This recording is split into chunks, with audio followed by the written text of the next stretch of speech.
ፒያሳ ላይ የንግድ ሱቅ ከ3 ሚሊዮን 900 ሺህ ብር ሙሉ ክፍያ ጀምሮ የንግድ ሱቁን እኛ ይዘን መተናል። ገበያውን ደግሞ ፊት ለፊታችን የአዲስ አበባ ከተማ መስተዳደር ራሱ እየገነባው ይገኛል ማለት ነው። የንግድ ሱቆቻችን የሚገኙት ፒያሳ አድዋ 00 አካባቢ ወይም ደግሞ የጊዮርጊስ አደባባይ የምንለው አካባቢ ነው የሚገኘው።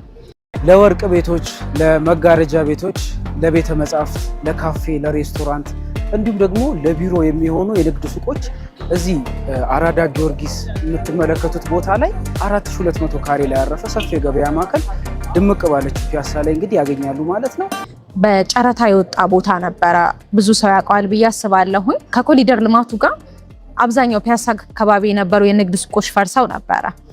መንግስት እነሱን ቦታዎች አፍርሶ ጨረታ ነበር ያወጣው።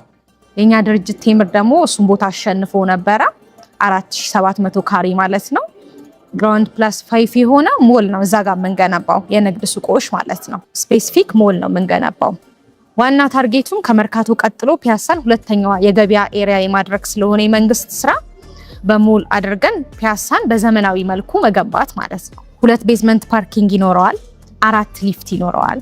ከዛ ውጪ 20 ካሬ የንግድ ሱቆችን ይይዛል ማለት ነው። ከግራውንድ እስከ 5ኛ ፍሎር ድረስ ማለት ነው። ዋጋቸው እንደየፍሎሩ ይለያያል። እያንዳንዱን ለመጥቀስ ያክል ግራውንድ ፍሎር ላይ 20 ካሬ የንግድ ሱቅ ሙሉ ክፍያው 7 ሚሊዮን ብር ነው። የሱ ቅድመ ክፍያ 2 ሚሊዮን 800 ሺህ ብር ነው የሚሆነው ማለት ነው። አንደኛ ፍሎር ላይ ሙሉ ክፍያው 20 ካሬ የንግድ ሱቅ 5 ሚሊዮን 500 ሺህ ብር ነው። የሱ ቅድመ ክፍያ 2 ሚሊዮን ብር ነው። ሁለተኛ ፍሎር ላይ 20 ካሬ የንግድ ሱቅ 4 ሚሊዮን 800 ሺህ ብር ነው ሙሉ ክፍያው። አሁን ላይ ቅድመ ክፍያ የሚከፈለው 1 ሚሊዮን 500 ሺህ ብር ነው። ሶስተኛ ፍሎር ላይ ሙሉ ክፍያው 4 ሚሊዮን 200 ሺህ ብር ይሆንና የሱ ቅድመ ክፍያ 1.2 ሚሊዮን ብር ይሆናል። አራተኛና አምስተኛ ፍሎር ላይ ኦልሞስት ተመሳሳይ ነው ዋጋቸው። 3 ሚሊዮን 900 ሺህ ብር ነው ሙሉ ክፍያቸው። የነሱ ቅድመ ክፍያ 900 ሺህ ብር ነው የሚሆነው ማለት ነው። ቅድመ ክፍያውን ይከፍልና ገዢ ደንበኛ ቀሪው የሚቀርበትን ክፍያ በአንድ ዓመት ተኩል ጊዜ ውስጥ በኮንስትራክሽኑ መሰረት ይከፍላል ማለት ነው። ይሄ ማለት ቅድመ ክፍያ ከከፈለ በኋላ ኔክስት ፔመንቱ የሚሆነው የሆነ ኮንስትራክሽን ፌዝ ላይ ሲደርስ በፕሮግረስ ቤስድ በአንድ ዓመት ተኩል ጊዜ ውስጥ ከፍሎ ያጠናቅቃል ማለት ነው። መረከቢያ ጊዜውም 1 ዓመት ተኩል ነው የሚሆነው። ይሄ ምንድነው የኛ ሪል ስቴት ለየት የሚያደርገው ምንድነው? አንዱ የኮሪደር ልማቱ አካል ነው ሳይታችን። ስፔሲፊክ G+5 ሞልም እንድንገነባ ያዘዘን መንግስት ስለሆነ በ1 ዓመት ተኩል አጠናቀን ማስረከብ አለብን። ዴሊቨሪ ላይ ምንም አይነት ኢሹ አይነሳበትም። በጣም ሲሪየስ ነው የሚሆነው ማለት ነው።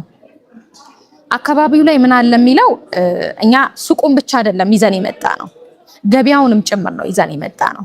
እንዴት ካላችሁን ሳይታችን ፊት ለፊት ላይ የአዲስ አበባ ከተማ መስተዳደር የሚያስገነባው 15000 ካሬ ላይ ያረፈ እጅግ ትልቅ የሆነው ኢትዮጵያ ውስጥ ትልቅ የሚባለው የመኪና ተርሚናል እየተገነባ ነው። which means half ተርሚናል ይሆናል። ባሶች፣ ታክሲዎች የሚቆሙበት ፓርኪንግ ኤሪያ፣ በቀን ብዙ ሺህ መኪኖችን ማቆም የሚችል ፓርኪንግ እኛ ሳይት ኤግዛክት ፊት ለፊቱ ላይ ነው እየተገነባ ያለው።